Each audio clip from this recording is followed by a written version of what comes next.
우리는 지금 핀란드로 갑니다. 이 말은 그때는 맞고 지금은 틀립니다. 상트페테르부르크는 핀란드만을 끼고 있습니다. 그래서 많은 분들이 핀란드만 간다고 하면 핀란드로 가는 줄 압니다. 핀란드만이라는 이름을 갖고 있다는 것은 이곳이 핀란드인들의 땅이었다는 뜻이겠죠. 핀란드는 1800년대 초까지 400년간 스웨덴의 속국이었다가 그 이후 1917년까지는 100년간 러시아의 속국이었습니다. 핀란드가 독립된 국가로 서게 된 것은 이제 100년이 조금 넘습니다. 지금 이 길을 타고 200km를 가면 러시아 핀란드 국경이 나옵니다. 거기서 200km를 더 달리면 헬싱키가 나오는 것이죠. 러시아라는 강대국과 붙어있던 나라들은 압제를 받아왔습니다.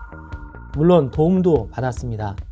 하지만 어떤 민족도 잘 살든 못 살든 독립국가로 살고 싶어 합니다. 핀란드도 마찬가지입니다. 그들은 독립을 위해 투쟁했습니다. 러시아가 공산화될 때를 기회로 1917년 핀란드는 독립을 쟁취했습니다. 하지만 이후 2차 세계대전 때 독일에 협력했다는 이유로 종전 후에 소련과 인접한 광활한 영토를 소련에 빼앗깁니다. 약소국들이 다 그러듯이 핀란드는 러시아 옆에서 억울한 일을 많이 겪었습니다. 핀란드 땅이었던 바로 그곳으로 우리는 가고 있는 것입니다. 핀란드만이라는 이름만큼 우리를 헷갈리게 하는 역명이 있습니다. 핀란드역입니다. 1917년 4월 3일 독일이 마련해준 공인열차를 타고 레닌이 핀란드역에 도착했다는 문장을 읽을 때 우리는 레닌이 핀란드에 도착하여 거기서부터는 다른 교통편을 이용하여 러시아 국경을 넘어갔다는 건가? 라며 고개를 갸우뚱하게 됩니다. 그런데 핀란드역은 상트페테르부르크에 있습니다. 상트페테르부르크의 역 이름은 목적지를 기준으로 짓기 때문입니다. 어쨌든 그 핀란드역에서 기차를 타면 지금 달리고 있는 이 도로 옆에 기찻길을 따라 핀란드로 가게 됩니다. 레닌의 봉인열차가 핀란드 러시아 국경을 넘었을 때 국경도시 벨로오스트로프역에서 일시 정차했습니다. 바로 우리가 지나는 이 도로의 오른쪽 지역입니다. 즉 1917년까지 이 일대는 핀란드 땅이었다는 뜻입니다. 또 여기서 멀지 않은 곳에 레닌의 초막이 있습니다. 1917년 7월 사태가 벌어졌을 때 레닌은 케렌스키 임시정부의 체포령을 피해 이곳에 숨어 있었습니다. 당시로서는 핀란드와 가까운 접경지대였기 때문에 이곳은 사람들의 인적이 드문 곳이었습니다. 레닌은 이곳에서 지노비에프와 함께 초막을 짓고 살았습니다. 이 초막을 러시아로 샬라시라고 합니다. 공산주의 혁명의 교과서라 불리는 레닌의 국가와 혁명이 이 샬라시에서 씌어졌습니다. 현재 이곳에는 샬라시 박물관이 있습니다. 러시아 볼셰비키 혁명에 관심이 있는 분은 여기를 꼭 가보세요.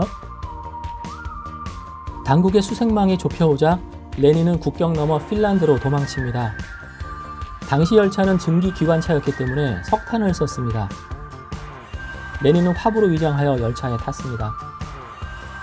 벨로스로프역에서 여권 검사를 할 때 레닌은 석탄 실으러 가는 척하며 국경 수비대의 검사를 피했습니다. 그리고 무사히 헬싱키에 도착합니다. 초막에서 썼던 국가와 혁명을 헬싱키에서 출판합니다. 이후 10월이 되자 레닌은 다시 비밀리에 러시아로 입국하여 볼셰비키 혁명을 성공시킵니다. 여기까지가 그때는 맞고 지금은 틀리다 첫 번째 이야기였습니다. 두 번째 이야기를 들려드리겠습니다.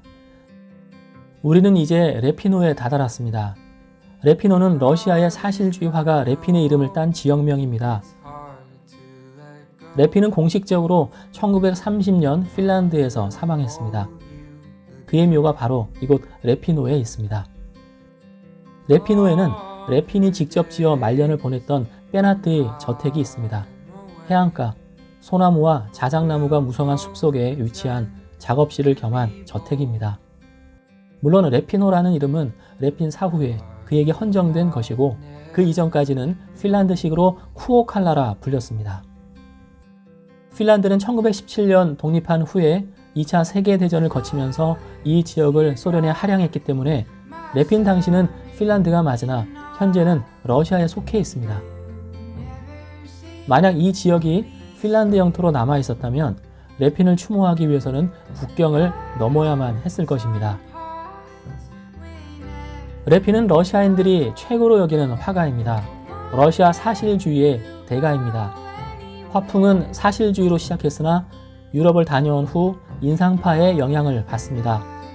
뚜렷하지 않은 윤곽선과 외강의 활용이 말년 작품에 두드러집니다. 대표작은 볼가강의 백그리꾼들, 아무도 기다리지 않았다 등입니다. 레핀의 작품들은 러시아 박물관이나 트레티아코프 미술관에서 볼 수 있습니다. 이렇게 해서 그때는 맞고 지금은 틀리다 두 이야기가 끝났습니다.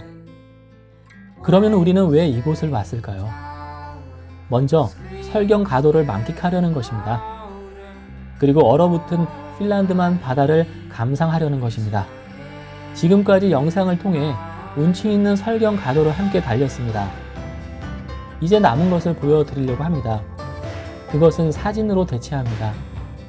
사진은 ISO를 잘못 설정하는 바람에 사진이 잘못 찍혔지만 우연히 하늘과 바다가 모두 하얀 풍경에 어울리는 조작이 되었습니다. 덕분에 자칭 작품 같은 사진들을 여러분들도 감상하실 수 있네요.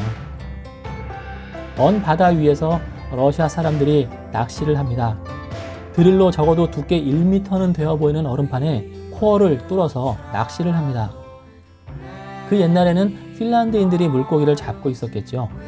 바다도 하늘도 물고기도 자유로운데 인간이 경계선을 그어놓아 주인이 바뀌네요.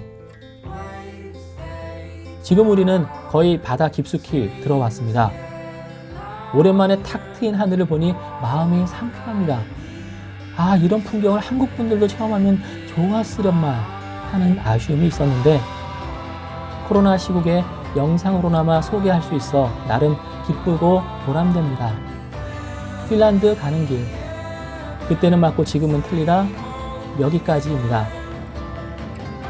코로나가 끝나면 겨울에도 상트페테르부르크에서 뵙겠습니다.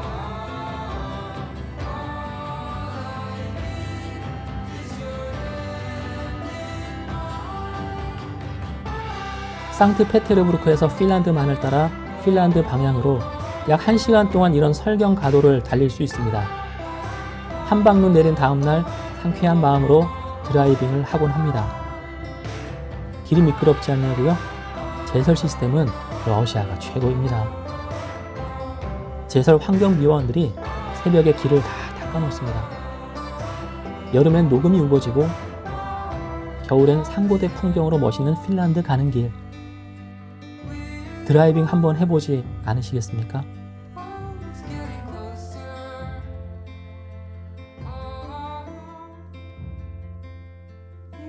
from afar.